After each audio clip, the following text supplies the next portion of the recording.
Did you guys see that? This is the Hollywood sign. Good morning. Today is a special day because it's the first time I'm filming this bold episode bright and early at 6:30 a.m. A place like this, like the Hollywood sign, would normally be extremely busy with tourists everywhere, people trying to take videos and photos, but at this hour, it's empty and it's super quiet. And I figured that this would be the best place to tell you why I think mornings are one of the most sacred times of our day. And if there's anything I know to be true, is that if you don't choose your mornings, the world will choose it for you. So let's talk about it. One thing I know for sure is I'm a big morning person. I've always been. And ever since I can remember, waking up early has been my normal. And today, I want to tell you why I feel like it's my superpower and why I feel like it could be yours too. And it's not in the wake up at 5 a.m. motivational way, like I'm sure you've heard 1,000 times, but it's in the grounded, practical way that changes how you move through your life. When I was in high school, I made a deal with my gym teacher that if I showed up at 5 a.m. in the morning, that I would get the gym to myself. And my dream at the time was to play Division I soccer. So I was like, I need to get as many reps in the gym as I can. But I didn't really have a gym membership and I didn't have access to soccer fields in the winter because I lived in Canada. So practicing outside in the winter is truly a nightmare. So the only possible place I thought of was my high school gym. And so I made this pact with my gym teacher that if I showed up at 5 a.m. in the morning before school started, which was at 8 a.m., then I'd have the chance to use that gym for myself and make my own drills and practice. And my teacher said yes. So I was the first student to show up to school. There was no one around me, zero noise. You could hear a pin drop. It was just me, my soccer ball, and my cones, and the 1 hour that felt like it completely belonged to me. That's where I learned how powerful early mornings are. Not because of discipline, but because of focus. You can hear yourself think. You can actually hear your thoughts form before the world starts interrupting them. I didn't know it then, but those mornings built something in me that would never go away. And in college, it was the same. 5 a.m. practice, cold air, empty field. And at the time, I was living in Connecticut, so Coach really loved the idea of getting us to go outside, shovel snow, and actually practice on the soccer field. Everyone hated it, but there was something really precious and special about those mornings.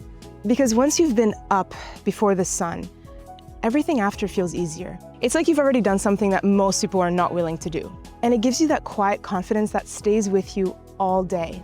That time in the morning has always been where I build momentum before anyone's watching. I'm gonna move you a little bit because I'm starting to get blinded a little. We're gonna go over here. And now as an adult, I get most of my hardest things done early. And it's not because I'm forcing myself, it's because, strangely enough, that's where I feel like my most me. There's a version of me that only exists in the morning. And if you are a morning person, you might feel the same. I'm calm, clear, super grounded, and honest. But once the world wakes up, I feel like I start fading a little bit. And then I'm replaced by the version that's replying, reacting, delegating, managing, and doing. And I love my morning version. So I protect her because I've learned this the hard way. When I skip my mornings, I feel it. The day starts running me instead of the other way around. Everything starts feeling slightly off, rushed, foggy, reactive. I got my morning people showing up. It's not about waking up early, it's about ownership. You can't lead a day that you didn't start intentionally. So when you don't choose your mornings, the world chooses it for you. And what's the world's version? Chaos, disruption, comparison. I find it funny that people always call it discipline when it comes to waking up early and staying consistent. But I don't think it's discipline. I actually think it's peace. At 5 a.m., no one's asking for your energy and you don't owe anything.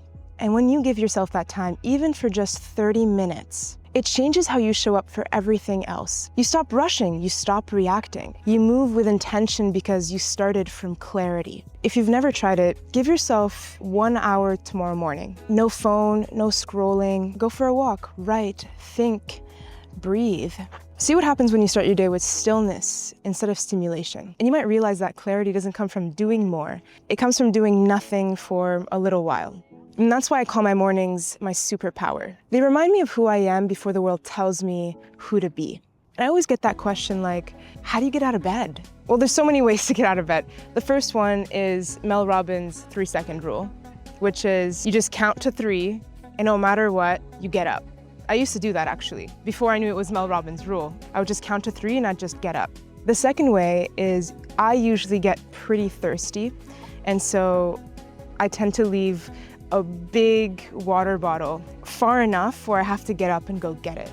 At one point, it actually worked wonders for me. And the third thing is, well, you just do it. Like, it's that simple. You have a headache in the first 10 minutes, okay, so what? You're stronger than you think you are. If that's the small price I need to pay to have an hour of peace for myself, then I will pay that price.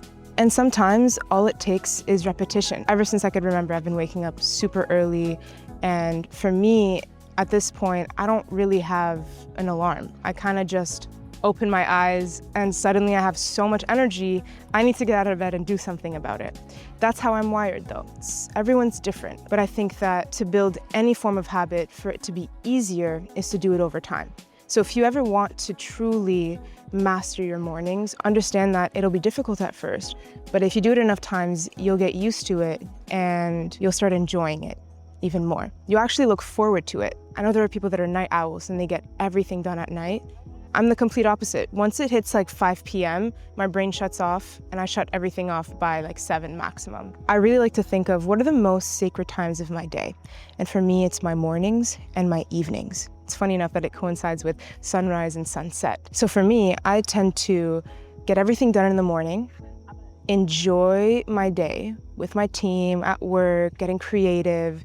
And then once it hits about 5 p.m., that's my evening. And that is very sacred to me. I love to spend my evenings, whether it's going on bike rides, whether it's sharing a sunset with a friend, or simply just being alone, being by myself, journaling, writing, filming these videos. I tend to film these videos during my evening time. That's my routine. And anything that did not get done, I just get it done in the morning because it's before everyone wakes up.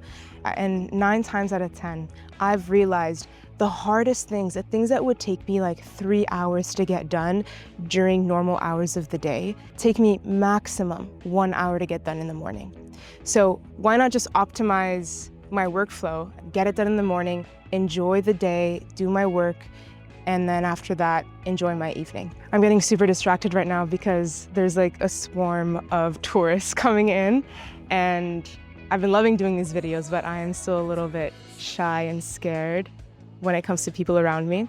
So I'm going to conclude this by saying that mornings are your most sacred time, and that's why mornings are one of my favorite times of the day. They're the one time that I feel fully in control of my mind, my energy, my focus. If you don't choose your morning, your world will choose it for you. And that's not really something I want, ever. And every time it does, you lose a little bit of yourself to the noise. So this is day 34 out of 100 bold. It's the day we stop waking up on autopilot and start choosing ourselves first. I hope you crush it today, and I will see you tomorrow at 7 a.m. And remember, to act bold, you need to be kid brave again.